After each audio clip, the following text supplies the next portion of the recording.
नमस्कार बंधुगण बंधु माने आपण मानकु आज ज्योतिष कार्यक्रम को स्वागत।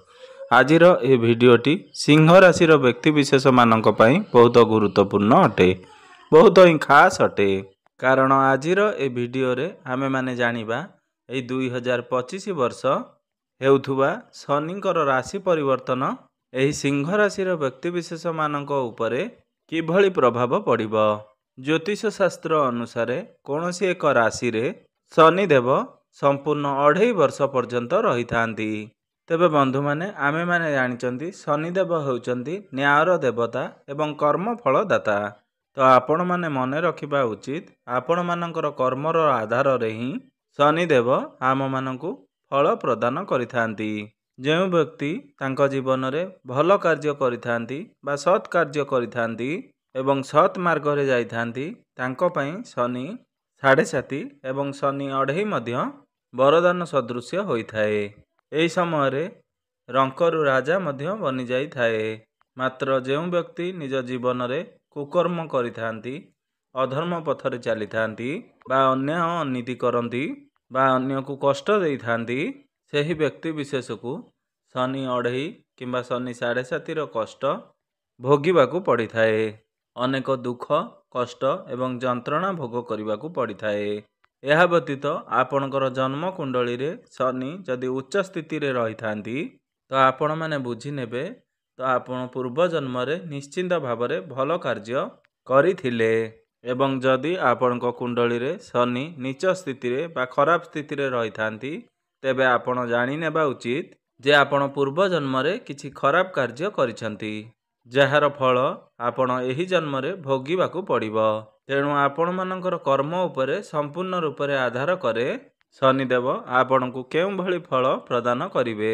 वर्तमान शनिदेव कुंभ राशि रे विराजमान अछंती जहाँकि मूल त्रिकोण राशि रे अछंती। मार्च मास 29 2025 को शनिदेव कुंभ राशि रु मीन राशि को प्रवेश करिवे जहाँकि देवगुरु बृहस्पतिंकर राशि अटे। तेबे शनिकर एही राशि परिवर्तन कारणरू अनेक राशिंकर व्यक्ति विशेष मानकर जीवन रे शनि 7.5 आरंभ हेबा पई जाउअछि। किछि राशिर व्यक्ति विशेष मानक उपरे शनि 7.5 समाप्ति हेबा पई जाउअछि। किछि राशिंकर व्यक्ति विशेष मानक उपरे शनि 2.5 आरंभ हेबा पई जाउअछि एवं किछि राशिंकर व्यक्ति विशेष मानक उपरे शनि 2.5 समाप्ति हेबा पई जाउअछि। तेबे बंधु माने मेष राशि रे शनि 7.5 आरंभ हेबा पई जाउअछि। एही सिंह राशि रे शनि 2.5 आरंभ हेबा पई जाउअछि। बिछा राशि एवं कर्कट राशि रु शनि 2.5 समाप्ति हेबा पई जाउअछि। मकर राशि रु शनि 7.5 समाप्त हेबा पई जाउअछि। तेबे मोटामोटी भाव रे देखिबाकू गले शनिकर एही गोचर फल रे 12 गोटी राशिंकर जीवन उपरे यार प्रभाव पड़िबाकू जाउअछि। तेबे यार प्रभाव रे सिंह राशिर व्यक्ति विशेष मानकर जीवन उपरे शनि 2.5 आरंभ हेबा पई जाउअछि। तो आपणक जीवन रे केउं सब परिवर्तन मान हेबो बा केउं सब घटना गुड़िक घटिबो से विषय रे आजिर ए भिडियो रे विस्तार भाव रे आलोचना करिबा। सेथिपई भिडियोटी को आपण माने स्किप न करी थरे मात्र शेष पर्यंत देखंतु। जदि आपण मानकर सिंह राशि होई थाए तेबे भिडियोटी को गोटे लाइक करी चैनल टी को सब्सक्राइब कर दियंतु। आपण माने जदि सच्चा हृदय रे ईश्वर को भक्ति करुथांती विश्वास करुथांती तेबे भक्ति एवं श्रद्धार सहित कमेंट बॉक्स रे जय श्री शनिदेव अवश्य लिखि दियंतु। तेबे बंधु माने आसंतु आरंभ करिबा आजिर ही कार्यक्रम जहाँकि चंद्र राशि उपरे संपूर्ण आधारित अटे। कारण शनि दशा सर्वदा चंद्र राशि आधार रे ही लागि थाए। तो राशि चक्र 12 गोटी राशि मध्यरु पंचम राशि होची सिंह राशि। तो सिंह राशि रे शनि षष्ठ एवं सप्तम भावर अधिपति अटंती। सप्तम भावर अधिपति होई शनि आपणकर कुंडलीर अष्टम भाव रे विराजमान करिवे। तो शनिकर अष्टम भावर गोचर कारणरू आपणकर राशि रे शनि 2.5 आरंभ होई जिवो। तेबे बंधु माने शनिदेव अष्टम भाव रे तुला राशि रे उच्चरे एवं मेष राशि रे नीच स्थिति रे रही थांती। आपणकर जन्म कुंडली रे शनिदेव जदि नीच स्थिति रे रही थांती ବା ଶତ୍ରୁ ରାଶିରେ ବିରାଜମାନ ଥାନ୍ତି ତ ଆପଣଙ୍କୁ ଏହି 2.5 ବର୍ଷ ମଧ୍ୟରେ ଅନେକ ଗୁଡ଼ିଏ ସମସ୍ୟାର ସାମ୍ନା କରିବାକୁ ପଡ଼ିପାରେ। ଆପଣଙ୍କର କାର୍ଯ୍ୟକ୍ଷେତ୍ରରେ ବା କ୍ୟାରିୟରରେ ଅନେକ ଗୁଡ଼ିଏ ବାଧାବିଘ୍ନ ସୃଷ୍ଟି ହୋଇପାରେ। ଆପଣଙ୍କର ଅଚାନକ ଧନହାନି ହୋଇପାରେ। ଧନ ସମ୍ବନ୍ଧିତ କିଛି ସମସ୍ୟା ଆପଣଙ୍କ ଭିତରେ ଆସିପାରେ। ଯେଉଁମାନେ ବିଦ୍ୟାର୍ଥୀ ଅଟନ୍ତି ସେମାନଙ୍କର ଶିକ୍ଷା କ୍ଷେତ୍ରରେ କିଛି ସମସ୍ୟାର ସାମ୍ନା କରିବାକୁ ପଡ଼ିପାରେ। ଆପଣଙ୍କୁ ମାନସିକ ଯନ୍ତ୍ରଣା ମିଳିପାରେ। ଅଷ୍ଟମ ଭାବରେ ଶନି ଯଦି ତୁଳା ରାଶିରେ ରହିଥାନ୍ତି ଏହା ଉଚ୍ଚତମ ଭାବ ହୋଇଥାଏ। ଏଠାରେ ଶନିଦେବ ଶୁଭ ଫଳ ପ୍ରଦାନ କରିଥାନ୍ତି। ଏହିପରି ପରିସ୍ଥିତିରେ ଆପଣଙ୍କୁ ଆପଣଙ୍କର ଶ୍ୱଶୁର ଘର ତରଫରୁ କିଛିଟି ସାହାଯ୍ୟ ମିଳିଥାଏ। ଆପଣଙ୍କର ଯଦି ଆକ୍ସିଡେଣ୍ଟ ହେବାକୁ ଥାଏ ତାହେଲେ ଆପଣ ସେଥିରୁ ମୁକ୍ତି ମିଳିଯାଇପାରେ। ଆପଣଙ୍କୁ ହଠାତ୍ ଧନ ପ୍ରାପ୍ତି ହୋଇଥାଏ।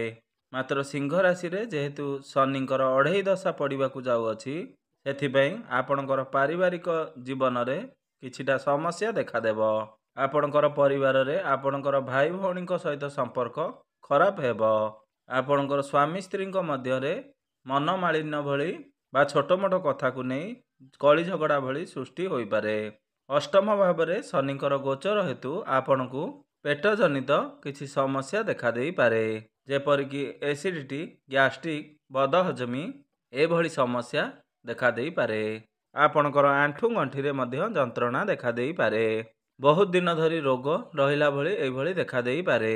ଯଦି ଅଷ୍ଟମ ଭାବରେ ଶନି ପୀଡ଼ିତ ହୋଇଥାନ୍ତି ତ ଆପଣଙ୍କୁ ଅକାଳ ମୃତ୍ୟୁ ମଧ୍ୟ ଯୋଗ ବନିପାରେ।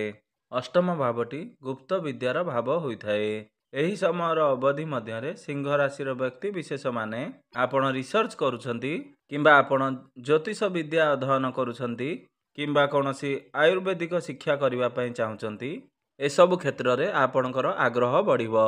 ଏହି ସମୟରେ ସିଂହ ରାଶିର ବ୍ୟକ୍ତିବିଶେଷ ମହିଳାମାନେ ଯଦି ଗର୍ଭଧାରଣ କରୁଛନ୍ତି ଆପଣଙ୍କର ଔଷଧ ଏବଂ ଆପଣଙ୍କର ସ୍ୱାସ୍ଥ୍ୟ ପ୍ରତି ବିଶେଷ ଧ୍ୟାନ ରଖିବାର ଅଛି।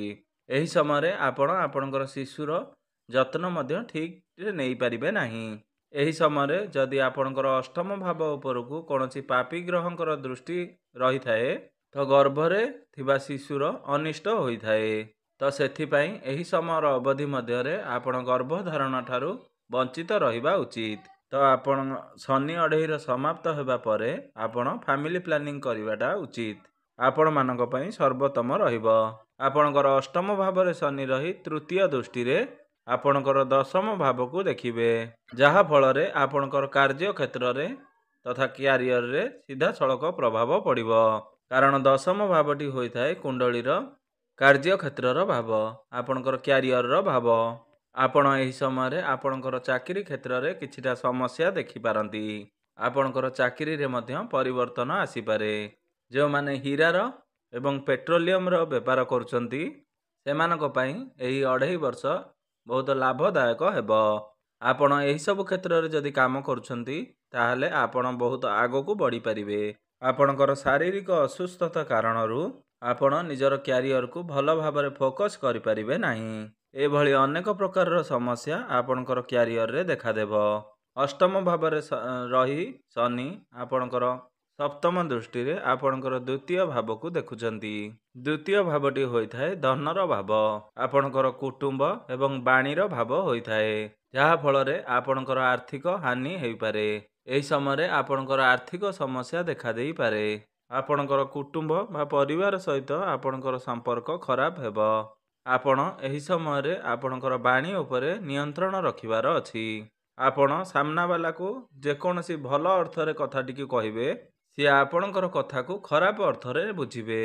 ଆପଣ ଏହି ସମୟରେ ଯେତେ ପାରିବେ ଆପଣଙ୍କର ବାଣୀ ଉପରେ ନିୟନ୍ତ୍ରଣ ରକ୍ଷା କରିବେ। ଯଦି ବା କୌଣସି କଥା କହୁଛନ୍ତି ଆପଣ ଭାବିଚିନ୍ତି ଜଗି ରଖି କଥାଟିକି କହିବେ। ଆପଣଙ୍କର ବାଣୀରେ କଠୋରତା ଭାବ ଆସିପାରେ। ସପ୍ତମ ଭାବର ଅଧିପତି ହୋଇ ଶନିଦେବ ଆପଣଙ୍କର ଅଷ୍ଟମ ଭାବରେ ଗୋଚର କରିବା ଫଳରେ ଆପଣଙ୍କର ବୈବାହିକ ଜୀବନରେ କିଛି ପ୍ରଭାବ ପଡ଼ିପାରେ। କାରଣ ସପ୍ତମ ଭାବଟି ଆପଣଙ୍କର ବୈବାହିକ ଜୀବନର ଭାବ ହୋଇଥାଏ, ଆପଣଙ୍କର ଲାଇଫ୍ ପାର୍ଟନରଙ୍କର ଭାବ ହୋଇଥାଏ। ଏହି ସମୟର ଅବଧି ମଧ୍ୟରେ ଆପଣଙ୍କର ଲାଇଫ୍ ପାର୍ଟନରଙ୍କର ସ୍ୱାସ୍ଥ୍ୟରେ କିଛିଟା ସମସ୍ୟା ଦେଖାଦେଇପାରେ। ଆପଣଙ୍କ ଭିତରେ ଛୋଟ ଛୋଟ କଥାକୁ ନେଇ କିଛିଟା ମିସ୍ଅଣ୍ଡରଷ୍ଟାଣ୍ଡିଂ ଦେଖାଦେଇପାରେ। ସପ୍ତମ ଭାବଟି ଆପଣଙ୍କର ଡେଲି ଇନକମ୍ର ଭାବ ହୋଇଥାଏ।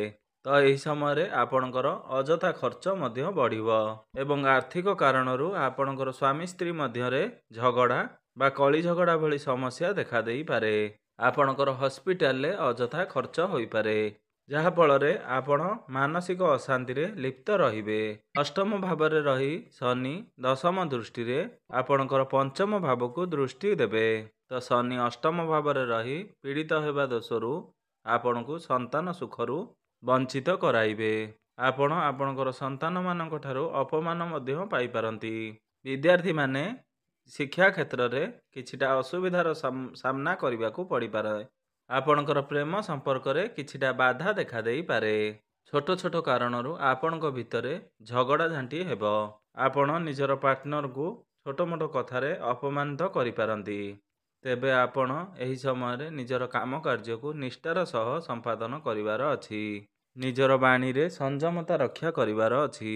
ଏହା ସହିତ ଆପଣ ପ୍ରତ୍ୟେକ କ୍ଷେତ୍ରରେ ସଚେତନ ରହିବା ଉଚିତ।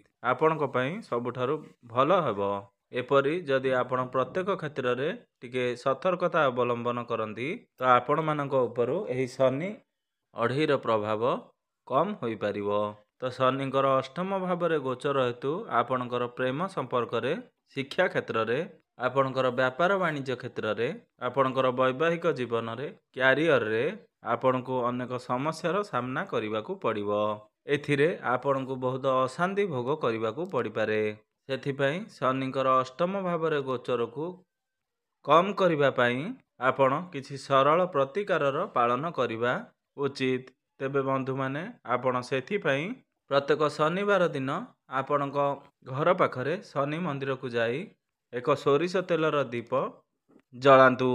ଆପଣ ମନେ ରଖିବେ, କେବେ ବି ଆପଣ ଶନିଙ୍କର ପ୍ରତିମୂର୍ତ୍ତି ସମ୍ମୁଖରେ ଛିଡ଼ା ହୋଇ ସାମ୍ନା ସାମ୍ନି ଶନିଙ୍କୁ ଦର୍ଶନ କରିବେ ନାହିଁ। ସର୍ବଦା ଶନିଙ୍କର ପ୍ରତିମୂର୍ତ୍ତିର ବାମ ପାର୍ଶ୍ୱରେ କିମ୍ବା ଡାହାଣ ପାର୍ଶ୍ୱରେ ଗୋଟେ ସାଇଡ଼ରେ ଠିଆ ହୋଇ ଦର୍ଶନ କରିବେ।